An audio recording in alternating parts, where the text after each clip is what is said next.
তোমার চেনা গল্পের একটা অন্য রূপ আসছে, শুনবে? Welcome to Pallavi's world. Pallavi নিয়ে এসেছে লাইকেনথ্রোপ গল্পের পরবর্তী অংশ 9 এবং 10 নিয়ে, যেখানে গল্প তোমার চোখ বেঁধে দেয় আর মন খেয়ে নেয়। তাহলে আর দেরি কিসে? Subscribe now and feel the stories.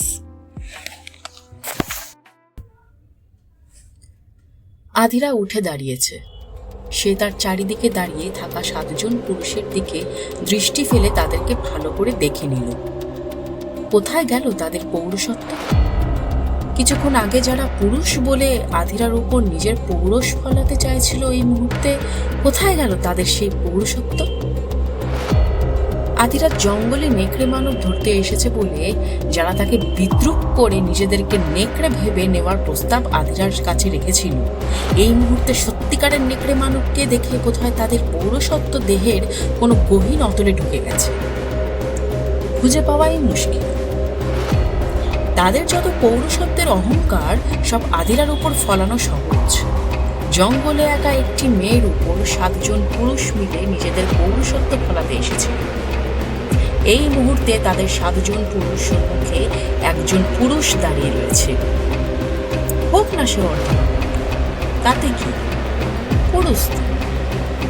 তাদের সকলের চোখে মুখে ভয়ের ছাপ স্পষ্ট। যে সে ভয় না, মৃত্যু ভয়। মৃত্যু ভয় বড় কঠিন বস্তু। মস্তিষ্কের চিন্তা করার ক্ষমতা বিকল করে দেয়।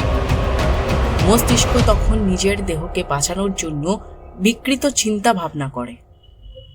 এই 7 পুরুষের মস্তিষ্কেও কি বিকৃত চিন্তা ভাবনা চলছে নিজেদেরকে বাঁচানোর জন্য, তা নিজেরাই জানে। নেকড়ে মানবের সত্যতা তারাও জীবনে প্রথম জানল। এই কঠিন সত্যের বিশ্লেষণ করার অবস্থায় তারা এখন নেই। এখন প্রাণটিকে নিয়ে ঘরে ফিরতে পারলেই হয়। যে সত্য তারা চোখের সামনে দেখেছে তাকে সত্য বলে তাদের মন বিশ্বাস করে নিয়েছে। তারা নাকি নেকড়ে মানবকে ধরতে এসেছিল। প্রস্তুতি সহকারে এই নেকড়ে মানুষকে বন্দি করতে এসেছিল। যখন সে নিজে তাদের সম্মুখে এসে দাঁড়ালো, তখন কোথায় সে প্রস্তুতি? কোথায় বন্দি বানানোর আয়োজন?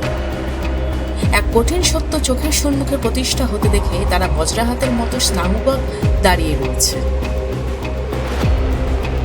অবশ্য তাদের দোষ দেওয়া বিশেষ যায় না। নেকড়ে মানবের শিকারের আয়োজন তো ছলনা শুধুমাত্র।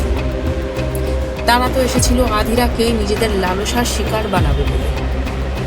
তাই নেকড়ে মানব যখন সত্যই তাদের সম্মুখে এসে উপস্থিত হয়েছে, তখন নেকড়ে মানবকে শিকার করার কোনো পন্থা তাদের মস্তিষ্কে জন্ম নেয়নি।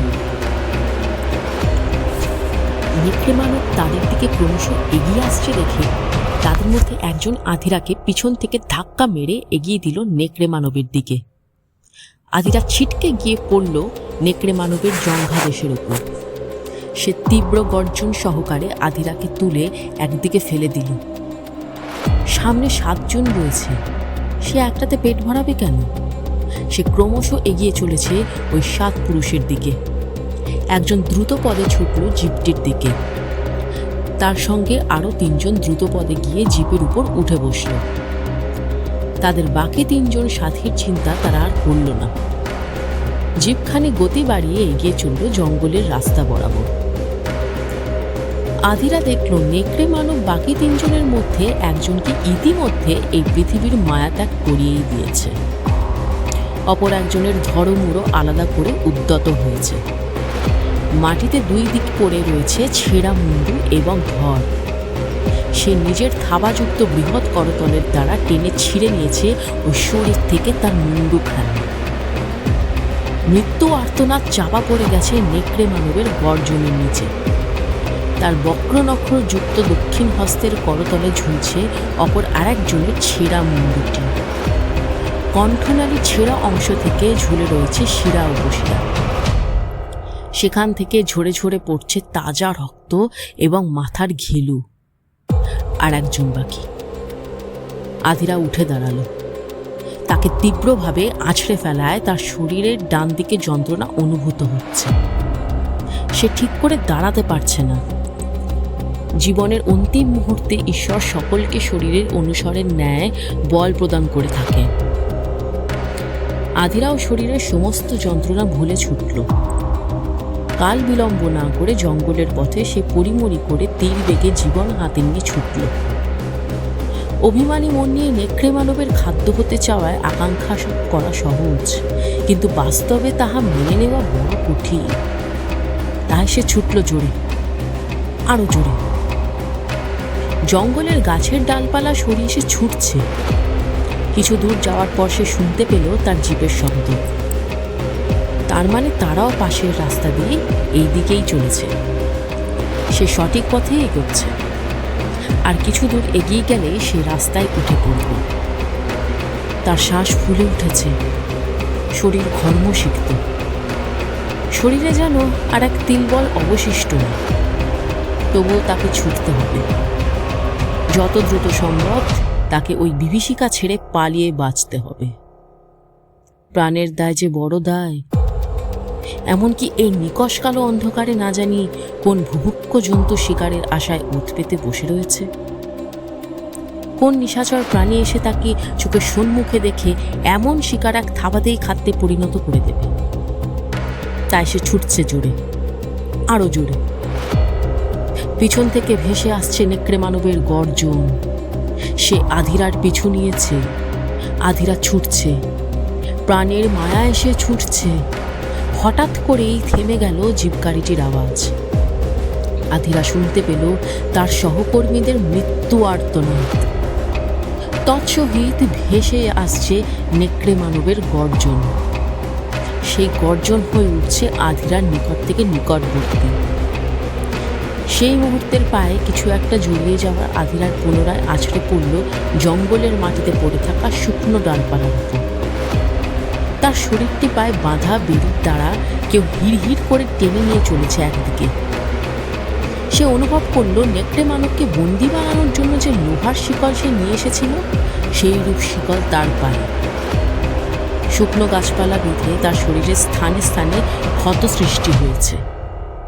পরনের পরিধানটি ক্রমশ হয়ে যাচ্ছে ক্ষত বিক্ষত। শুকনো ডালপালা ছোট ছোট নুড়ি পাথরের আঘাতে ছিন্ন ভিন্ন হয়ে যাচ্ছে তার শরীর। যন্ত্রণায় সে কুকিয়ে উঠল। তার সমগ্র শরীর ক্রমশ শিথিল হয়ে আসছে। সেই মুহূর্তেই তার ক্ষতবিক্ষত শরীরটিকে কেউ একজন স্কন্ধে তুলে নিয়ে ছুটতে শুরু করেছে। আধিরা নেকড়ে মানবের গর্জন সুরে সামনের দিকে তাকিয়ে দেখল সে এগিয়ে আসছে ক্রমশ আধিরার দিকে। কি তীব্র তার গতি! তার তীব্র ধাবমান গতি নিয়ে সে ক্রমশ নিকটবর্তী হয়ে আসছে আধিরা। অন্ধকারের মধ্যে চকচক করছে তার দুই চোখ। স্কন্ধে ঝুলন্ত অবস্থায় আধিরা অনুভব করল কোনো মানব শরীর যার নির্মাঙ্গে পোশাক রয়েছে, ঊর্ধ্বাঙ্গ উন্মুক্ত। কে এই ব্যক্তি যে নিজের প্রাণের মায়া ত্যাগ করে ওই ভয়াবহ বিভীষিকাময় কালের হাত থেকে আধিরাকে উদ্ধার করতে এসেছে? ওই নেকড়ে মানবের সাথে এই মানব শরীর পেরে উঠবে কি? আধিরা অনুভব করল নেকড়ে মানব অপেক্ষা কোনো অংশে কম নয়। যার স্কন্ধে সে রয়েছে সেই ব্যক্তির গতি। জঙ্গলের গাছের ডালপালা সমূহ মর্মর শব্দ করে ভেঙে সে তীব্র বেগে ছুটে চলেছে আধিরাকে স্কন্ধে নিয়ে। ধীরে ধীরে আধিরার চোখে আড়াল হয়ে গেল নেকড়ে মানব। আধিরাকে যত্নপূর্বক কাঁধ থেকে নামিয়ে দিলে আধিরা দাঁড়ানোর চেষ্টা করল বটে, কিন্তু শরীরের ক্ষত এবং যন্ত্রণার কারণে সে দাঁড়াতে পারল না। তার শরীরের পরিধানটি ক্ষতবিক্ষত, ঘর্মসিক্ত শরীর, অবিন্যস্ত কেশ। তার উদ্ধারকর্তা তাকে দুই বাহু দ্বারা জড়িয়ে ধরে তাকে ভূপতিত হয়ে যাওয়া থেকে আটকে নিল। আধিরা তার অবসন্ন ক্লান্ত চোখ দুটি তুলে তাকিয়ে দেখল তার উদ্ধারকর্তাকে। মস্তকের ভেজা চুল থেকে গড়িয়ে পড়ছে জল, যেন কিছু মুহূর্ত পূর্বেই সে জলে ডুব দিয়ে এসেছে। অতিরিক্ত পরিশ্রমের কারণে তার বুকের বেশি ওঠানামা করছে। ঘর্মসিক্ত তনু। পূর্ণিমার রাতের জ্যোৎস্নার আলোতে স্পষ্ট হয়ে উঠেছে ওই ব্যক্তির চেহারা। ওই হলুদ বর্ণের দুই চোখের দিকে তাকিয়ে আধিরা কম্পিত কণ্ঠে বলার চেষ্টা করল, হিম। সে আধিরার ওষ্ঠে তর্জনী স্পর্শ করিয়ে বলল,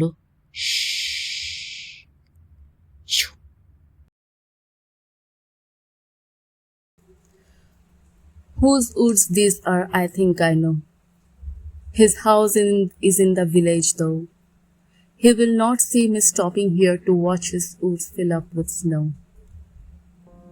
আধিরাকে দুই বাহু দ্বারা কোলে নিয়ে হিমাংশু এগিয়ে চলেছে তার কুটিরের দিকে। সে হাস্যমুখে আবৃত্তি করে চলেছে রবার্ট ফ্রস্টের কবিতাটি। আধিরা একদৃষ্টে চেয়ে রয়েছে হিমাংশুর মুখের দিকে।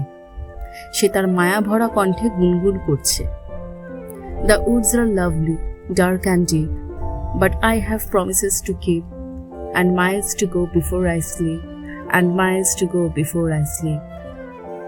কুটিরের দরজা খুলে গৃহের মধ্যে প্রবেশ করলে সে দেখল মণিমালা চ্যাটার্জি কঠিন মুখে তাকিয়ে রয়েছে তার দিকে।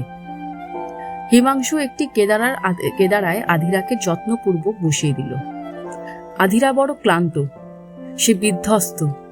হিমাংশু হাস্য মুখে চেয়ে রয়েছে তার দিকে। মণিমালা চ্যাটার্জি কঠিন মুখে বললেন, অংশু।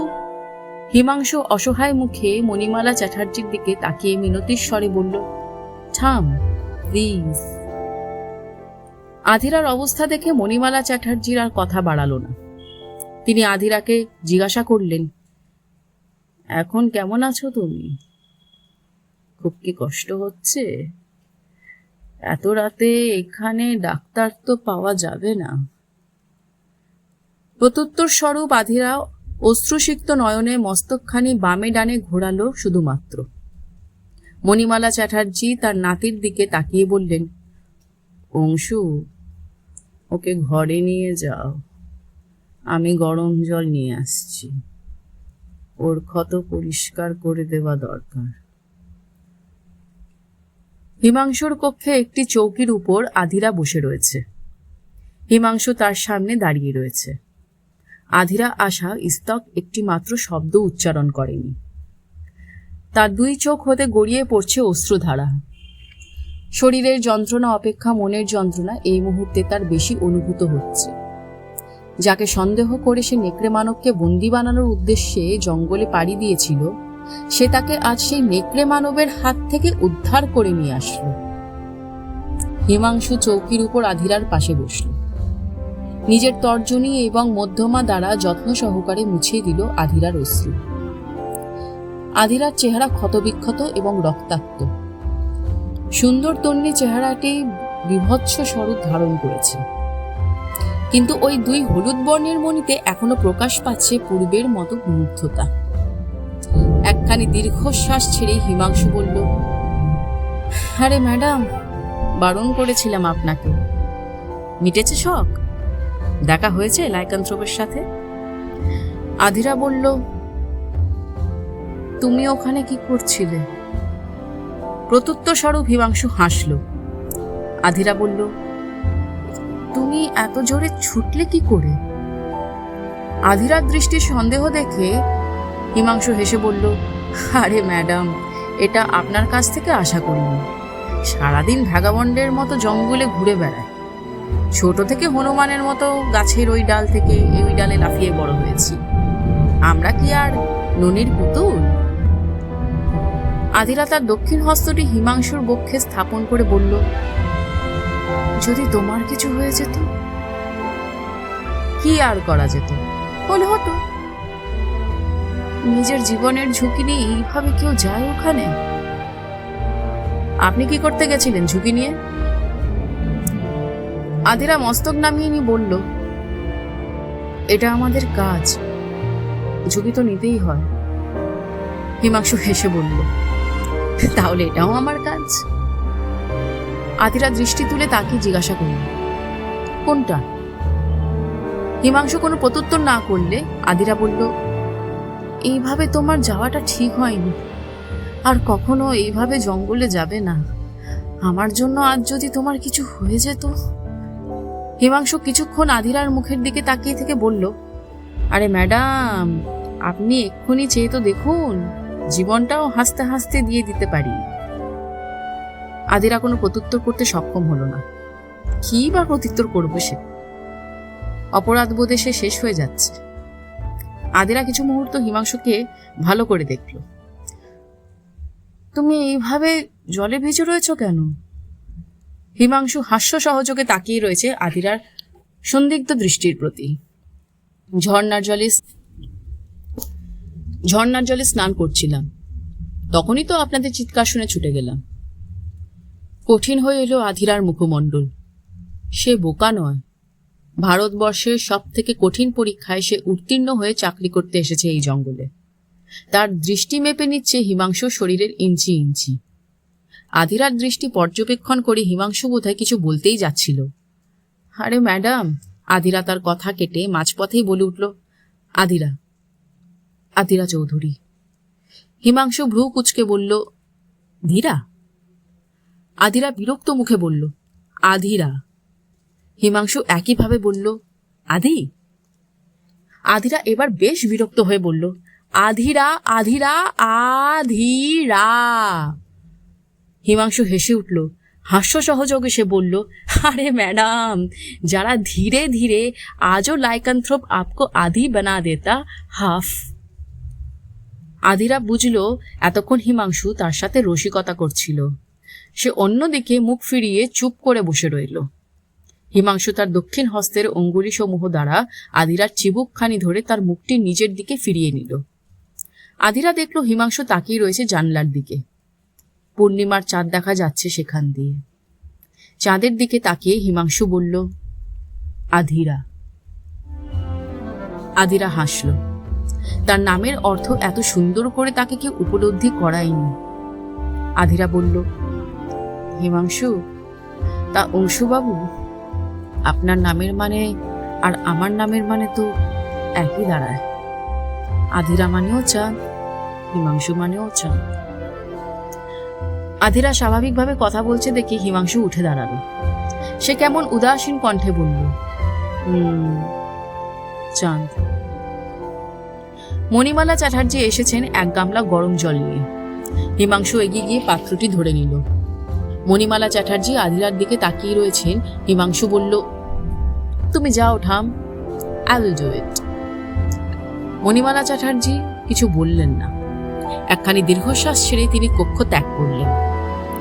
নাতে কি আর সেই ছোট্ট হিমাংশুটি আছে? সে এখন বড় হয়ে গেছে।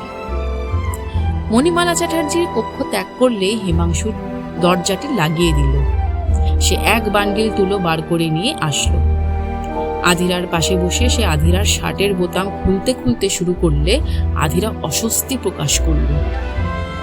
হিমাংশু স্মিথ হেসে আধিরার দিকে তাকিয়ে বলল, ওখানে অতগুলো পুরুষের সামনে জামা কাপড় খুলে যাচ্ছিল আর একটু হলেই। আমি তো এখানে একা আছি।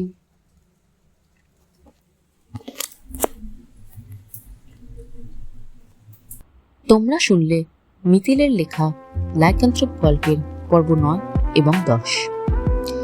গল্পটি ভালো লাগলে অবশ্যই লাইক করবে এবং বন্ধুদের মধ্যে শেয়ার করবে। কমেন্ট বক্সে জানাতে পারো তোমাদের মতামত। আর হ্যাঁ, চ্যানেলটি সাবস্ক্রাইব করতে একদম ভুলো না।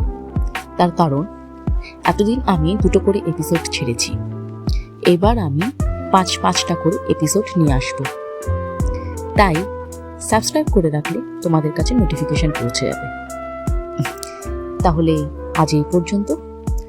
পরবর্তী 5টা পর্ব নিয়ে ফিরে আসছি খুব শীঘ্র। নমস্কার।